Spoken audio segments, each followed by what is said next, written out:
샬롬, 황정호 목사입니다. 여러분, 8월에 함께 나눌 사도신경의 내용은 본디오 빌라도에게 고난을 받으사 십자가에 못 박혀 죽으시고입니다.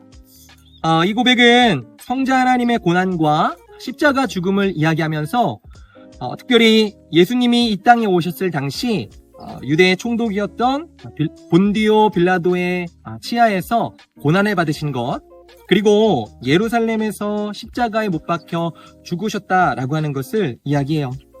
여러분, 여기 본디오 빌라도라고 하는 사람의 이름을 넣은 것은 로마 역사 속에 본디오 빌라도가 실제로 존재했었던 인물인 것처럼 예수님의 고난과 십자가 사건이 역시나 역사적으로 분명히 존재했던 사건임을 말을 하고 있는 겁니다.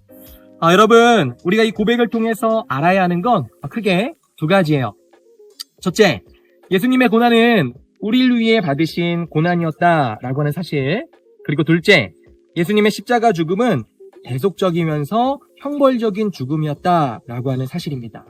그러면 하나씩 생각을 해볼까요? 첫 번째, 예수님의 고난은 우리를 위한 고난이었습니다. 여러분들, 예수님께서 이 땅에서 행하신 많은 사역들이 있지만 사도신경은요, 그 가운데서 핵심적으로 고난을 이야기를 합니다. 그러니까 성자 하나님의 생애 가운데 여러 일들이 있었지만 그 모든 일을 한마디로 요약한다면 고난이라고 하는 거예요. 여러분, 예수님께서는 십자가에서만 고난당하신 것이 아니고 생애의 시작부터가 고난이셨습니다. 그분의 삶 가운데 고난이 아닌 부분은 한 부분도 없었어요. 하늘에 계셔야 할 분께서 이 세상에 오셔서 종의 형체를 가지고 사람이 되셨으니 그것이 고난이었고, 무한히 크고 넓으신 하나님께서 아주 작고 유한한 인간의 몸을 입고 사시는 것 자체가 고난이셨습니다. 말구유에 누이신 그 순간부터 죄악되고 오염된 환경 속에서 날마다 죄인들과 교제하시는 그 33년의 전생애가 사실은요, 고난이셨어요. 그리고 그렇게 고난을 겪으신 이유를 이사야서 53장 3절과 4절 상반절에서 이렇게 이야기를 합니다. 그는 사람들에게 미움과 멸시를 받았으며 아픔과 고통을 많이 겪었습니다. 사람들은 그를 바라보려 하지도 않았습니다. 그는 미움을 받았고 우리 가운데 아무도 그를 귀하게 여기지 않았습니다. 정말로 그는 우리의 질병을 짊어지고 우리의 아픔을 대신 겪으셨습니다. 라고 말이죠. 고난받지 않아도 될 그분이 고난을 받으신 이유, 그것은 우리의 고난을 대신 받으셔서 우리를 그 모든 고난으로부터 구원하시기 위함이셨다는 것. 즉, 예수님의 고난은요, 우리를 위한 고난이었다라고 하는 이 고백을 본디오 빌라도에게 고난을 받으사라고 하는 표현으로 하고 있는 거예요.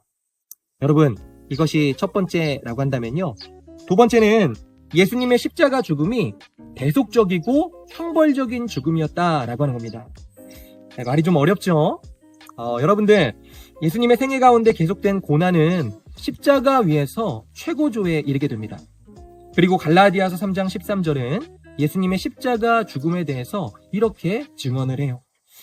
그리스도께서 우리를 위하여 저주를 받은 바 되사 율법의 저주에서 우리를 속량하셨으니 기록된 바 나무에 달린 자마다 저주 아래에 있는 자라 하였습니다.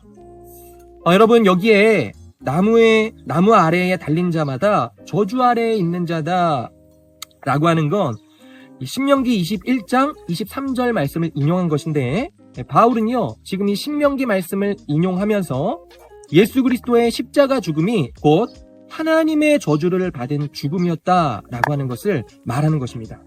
그리고 그렇게 저주를 받으신 목적은요, 속량이에요. 속량.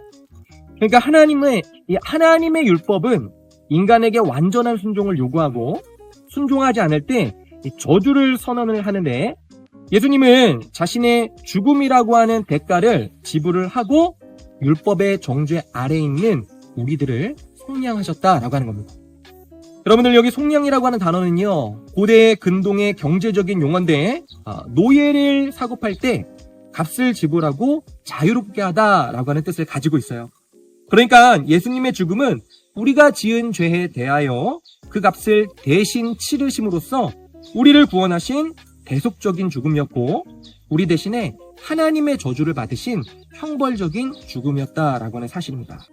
결론적으로 십자가에서 못 박혀 죽으시고 라고 하는 이 표현은 예수님의 십자가상에서의 죽음이 믿지 않는 세상 사람들이 생각하는 것처럼 단지 2000년 전 팔레스타인 유대 땅에 살았던 한 선한 청년의 죽음, 또는 어떤 위대한 사상가의 죽음, 또는 당시 로마의 반역자로서의 죽음이 아니고 정말로 우리 죄인들을 구원하기 위한, 나의 죄의 문제를 해결하기 위한 내 대신 죽은 대속적인 죽음이었고 형벌적인 죽음이었다라고 하는 사실을 지금 이 문장으로 표현을 하는 겁니다.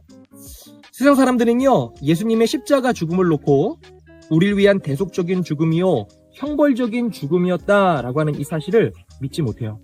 그러나 우리들은요, 그렇게 믿고 고백을 하는 거죠. 사랑하는 여러분, 이것이 사도신경의 4번째 항목을 통해서 우리들이 알아야 할 사실입니다. 이번 한 달도 사도신경의 이 항목을 고백할 때마다 예수님의 고난과 십자가 죽음이 바로 나를 위한 것이다 라고 하는 사실을 기억하고 인정하는, 그렇게 풍성히 고백하게 되는 성문의 모든 가정들이 되기를 주님의 이름으로 축복합니다. 샬롬.